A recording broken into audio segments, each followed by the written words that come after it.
In a world where desperation can twist love into a transaction, Marcus Reed, a grieving widower with nothing but debts to his name, found himself standing at the edge of a shadowy auction, staring into the defiant eyes of a 19-year-old girl named Lila, whose own parents had placed her on the block.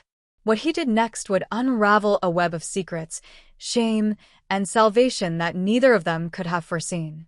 Script: Marcus Reed sat in the back of the dimly lit community hall, his hands clasped tightly in his lap, trying to steady the tremor that had haunted him since his wife's passing 2 years ago. The air was thick with murmurs, a low hum of voices that carried the weight of judgment and curiosity. He wasn't supposed to be here. No one was, not really. This wasn't the kind of place you admitted to visiting, not even to yourself. But there he was, 47 years old, broke, and staring at a makeshift stage where a young woman stood, her head held high despite the shame of the moment. Lila Harper, 19 years old. The auctioneer's voice boomed, cutting through the whispers. Healthy, strong, educated. Starting bid is $10,000. Marcus's stomach churned. He didn't have $10,000. He didn't have $10 to spare, not after the medical bills, the foreclosure threats, and the endless nights wondering how he'd keep the lights on. Yet here he was, drawn to this place by a rumor he'd overheard at the bar, a place where debts could be settled, where people traded more than just goods. He hadn't believed it at first. Who would? But desperation had a way of making the unthinkable feel possible. The girl, Lila, stood with her arms crossed, her dark hair pulled back tightly, her eyes scanning the crowd with a mix of defiance and fear. Marcus couldn't look away. There was something in her gaze that reminded him of his late wife, Sarah. Something unbroken, even in the face of despair. He shifted in his seat, his fingers digging into the worn fabric of his jacket. He shouldn't be here. He should leave. But his feet stayed planted, his heart pounding as the bids began. 10,000, a voice called from the front. Marcus's head snapped up. It was a man in a crisp suit, his tone casual, like he was bidding on livestock. Another voice followed. 11. Then another. 12. The numbers climbed, each one a knife to Marcus's chest. He didn't know why he cared. He didn't know this girl. But the thought of her being sold off like this, by her own parents no less, made his blood boil. Lila's parents. He'd seen them earlier, standing off to the side, their faces unreadable. The mother, a thin woman with tired eyes, kept her head down, clutching a purse that looked older than her daughter. The father, broad-shouldered and stern, stared straight ahead, as if this was just another business deal. Marcus had heard the rumors about the Harpers. Debts, bad investments, a failing farm. But to sell their own daughter? He couldn't wrap his head around it. 15,000, the suit in the front called again, his voice smug. Marcus's jaw tightened. He didn't have the money, but he had something else, a stubborn streak that had kept him alive through grief and ruin. He stood up, his chair scraping against the floor, drawing eyes from the crowd. 16, he said, his voice steady despite the shaking in his hands. The room went quiet. Lila's eyes found his, and for a moment, they locked. He saw the question in her gaze. Who are you? The auctioneer raised an eyebrow. 16,000 from the gentleman in the back. Do I hear 17? The man in the suit turned, sizing Marcus up. Marcus knew what he saw. A black man in a faded jacket, his face lined with years of struggle, his posture betraying a man who had nothing left to lose. The suit smirked. 18. Marcus's heart sank. He didn't have 18,000. He didn't even have 16. But he couldn't stop now. 19, he said, his voice louder this time, almost defiant. The crowd murmured again, some in shock, others in amusement. Who was this man, throwing out numbers he clearly couldn't back? The auctioneer hesitated, glancing at Lila's parents. The father gave a slight nod, as if to say, keep going. Marcus's stomach twisted again. What kind of people were these? 20. The suit countered, his tone bored now, like he was toying with Marcus. Marcus's mind raced. He had no plan, no money, no way to make this right. But he couldn't let this girl go to someone like that man, someone who saw her as a prize to be won. He thought of Sarah, how she'd always told him to do the right thing, even when it was hard, even when it was impossible. 25, Marcus said, his voice cracking slightly. The room erupted in whispers. Lila's eyes widened, and for the first time, he saw a flicker of hope in them. The suit laughed, a cold, sharp sound. You don't have that kind of money, friend. Sit down. Marcus didn't move. He stared at the auctioneer, then at Lila's parents. You're selling your own daughter, he said, loud enough for everyone to hear. You're standing there, watching this, and you're okay with it? The mother flinched, her hand tightening on her purse. The father's face hardened, but he didn't respond. The auctioneer cleared his throat, clearly uncomfortable. Do I hear 26? The suit shook his head, waving a hand dismissively. I'm out. Let the fool have her. The gavel came down with a sharp crack. Sold to the gentleman in the back, for 25,000. Marcus's knees nearly buckled. He'd done it. He'd won. But now what? He had no money, no way to pay. The crowd began to disperse, some casting curious glances his way, others muttering about the spectacle. Lila stepped down from the stage, her movements slow, deliberate. She walked straight to Marcus, her eyes searching his face. Why did you do that? She asked, her voice low, almost accusatory. Marcus opened his mouth, then closed it. He didn't have an answer, not a good one. I couldn't let them take you, he said finally. Not like that. You don't even know me, she said, her tone sharp but her eyes softening. And you don't have the money, do you? He shook his head, shame creeping up his neck. No. I don't. Lila's lips pressed into a thin line. So what now? They're not just gonna let this go. She was right. Already, the auctioneer was approaching, flanked by Lila's father. The man's face was a storm cloud, his voice low and dangerous. You got the cash, or are you wasting our time? Marcus straightened, forcing himself to meet the man's gaze. I'll get it. Give me a week. The father laughed, a bitter sound. A week? You think this is a game? You bid, you pay. That's how it works. I'll pay, Marcus said, though he had no idea how. I just need time. Lila's mother stepped forward, her voice barely above a whisper. Please just let it go. We need the money. You don't understand. Marcus turned to her, his anger flaring. You're her mother. How can you do this to her? The woman's eyes filled with tears, but she didn't answer. Lila grabbed Marcus's arm, pulling him away. Don't, she said quietly. It's not worth it. The auctioneer stepped in, his tone all business. You've got 3 days. Bring the money to the Harper farm, or there'll be consequences. Marcus nodded, his mind already racing.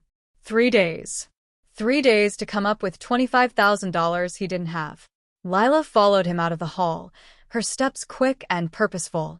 Why are you doing this? She asked again, once they were outside. You don't owe me anything. I don't know, Marcus admitted. Maybe I just saw someone who needed help. Lila's expression softened, but only slightly. You're gonna get yourself in trouble. Or worse. Maybe, he said. But I'm not leaving you here. She studied him for a long moment, then nodded. Okay. But you better have a plan. Marcus didn't have a plan, not yet. But as they walked away from the hall, he felt something he hadn't felt in years, a spark of purpose. He didn't know how he'd pull this off, but he knew one thing. He wasn't going to let Lila down. Over the next 3 days, Marcus and Lila became an unlikely team. She was sharp, quick-witted, and unafraid to call him out when his ideas bordered on absurd. He learned she'd been raised on the Harper farm, the only child of parents who'd once dreamed of a better life but had fallen into debt after a series of bad harvests and worse decisions. Selling her, Lila explained, was their last resort. They think it's for my own good, she said bitterly, as they sat in Marcus's cramped apartment, sipping instant coffee. They think whoever buys me will give me a better life than they can. That's not how this works, Marcus said, his voice tight. They're selling you to the highest bidder, not the best person. Lila shrugged, but her eyes betrayed her pain. They're desperate. People do crazy things when they're desperate. Marcus knew that all too well. He'd been desperate when he walked into that auction, desperate to feel like he could still do something good in a world that had taken so much from him. His wife's illness had drained everything, his savings, his hope, his faith. But looking at Lila, he felt a flicker of that faith returning. "I've got an idea," he said, leaning forward. "But you're not gonna like it." Lila raised an eyebrow. "Try me. There's a guy I know, Reggie. Used to run with some rough types, but he's got a heart. He might know someone who can loan us the money." Lila's eyes narrowed. "A loan shark? That's your plan?" "Not a loan shark," Marcus said quickly. "Reggie's got connections, legit ones. He might know someone who can help." Lila didn't look convinced, but she nodded. "Fine. "But if this goes south, I'm not the one paying for it." Marcus managed a small smile. "Fair enough." Reggie was a wiry man in his 50s, with a quick laugh and a knack for knowing things he shouldn't. Marcus found him at the back of a diner, nursing a milkshake like it was fine whiskey. "You're out of your damn mind," Reggie said, after Marcus explained the situation. "You bid 25 grand on a girl you don't even know? What's wrong with you, Marcus?" "I couldn't let it happen," Marcus said, his voice low. "You should have seen her, Reg. She didn't deserve that." Reggie sighed, running a hand over his bald head. "You're a good man, Marcus, but you're a broke good man. You got any idea how you're gonna pay for this?" "That's why I'm here," Marcus said. You still know people, right?" "People with money." Reggie's eyes narrowed. "You're asking me to put you in touch with someone who can front you 25 large? That's not a favor, that's a death wish." "I'll figure out a way to pay it back," Marcus said, though the words felt hollow even to him. "I just need time." Reggie studied him for a long moment, then leaned back in his chair. "There's a guy. Name's Victor. He's got money, and he's not as bad as some. But he's not a charity, Marcus. You borrow from him, you pay him back, or you're done." Marcus nodded, his throat tight. "Just set it up." The meeting with Victor was tense. He was a broad man with a calm demeanor that felt more dangerous than any shouting match. Lila insisted on coming, despite Marcus's protests. "I'm not letting you do this alone," she said, her tone leaving no room for argument. "This is my life we're talking about." Victor's office was sparse, just a desk and a few chairs in a back room above a laundromat. He listened as Marcus explained the situation, his expression unreadable. 25,000, Victor said, leaning back in his chair. "That's a big ask for a man with no collateral." "I'll work it off," Marcus said. "Whatever it takes." Victor's eyes flicked to Lila. "And you? You're okay with this man putting himself on the line for you?" Lila met his gaze without flinching. "I didn't ask him to, but if he's willing to try, I'm not going to stop him." Victor smiled, a thin, calculating smile. "I like her. She's got spine." He turned back to Marcus. "I'll give you the money, but you'll owe me 30 with interest, and I expect payments on time." Marcus's heart sank, but he nodded. "Deal." The money changed hands, and Marcus delivered it to the Harpers the next day. Lila's father counted it carefully, his face unreadable. Her mother wouldn't meet her eyes. "You're free," Marcus told Lila, once they were back at his apartment. "You don't owe me anything." Lila shook her head. "That's not how this works. You're in debt because of me." "I'm not walking away." "You don't have to." "I want to," she cut him off. "You didn't have to help me, but you did. Let me help you now." Marcus didn't know what to say. For the first time in years, he didn't feel alone. Lila stayed, and over the weeks that followed, they worked together to find a way out of the debt. Marcus took odd jobs, anything that paid.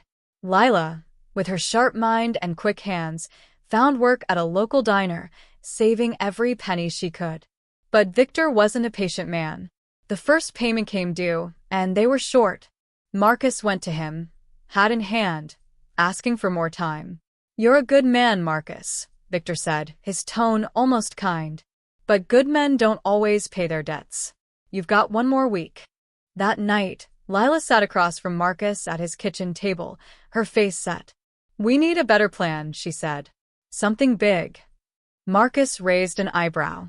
What are you thinking? There's a job, she said. Something I heard about at the diner. A delivery, no questions asked. Pays enough to cover half the debt. Marcus's stomach twisted. That sounds like trouble. It is, Lila admitted. But we're already in trouble. The job was simple on paper. Deliver a package across state lines, no questions asked. The pay was $10,000, enough to buy them breathing room with Victor. Marcus didn't like it, but Lila was insistent. We do this together, she said. No arguments. The drive was tense, the package tucked under the passenger seat of Marcus's old pickup. Lila kept her eyes on the road, her hand steady, but Marcus could see the tension in her jaw. You don't have to do this, he said, breaking the silence. You could walk away. Lila didn't look at him. You didn't walk away from me. I'm not walking away from you. They made the delivery without incident, but Marcus couldn't shake the feeling that they'd crossed a line. The money helped, but it wasn't enough. Victor wanted more, and the jobs he offered grew riskier. We can't keep doing this, Marcus said one night, after another late-night delivery. This isn't who we are. Lila nodded, her eyes tired. I know, but we're not out yet. Months passed, and the debt began to shrink, but so did Marcus's hope.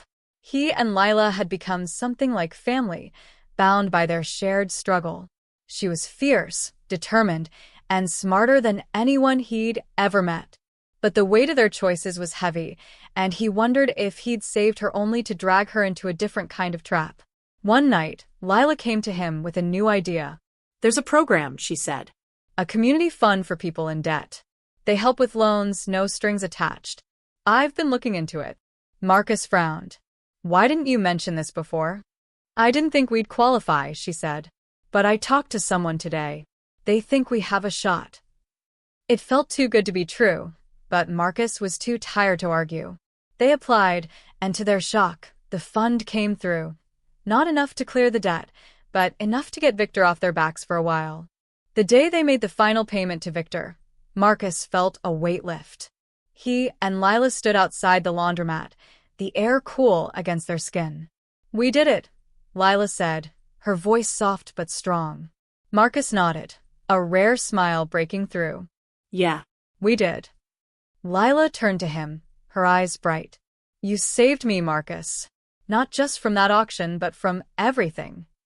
You saved me too, he said, his voice thick with emotion. I was lost before you. They stood there for a long moment, two people who'd found each other in the darkest of places. The road ahead wasn't easy. Marcus still had debts, and Lila had a future to build. But for the first time, they both believed they could face it.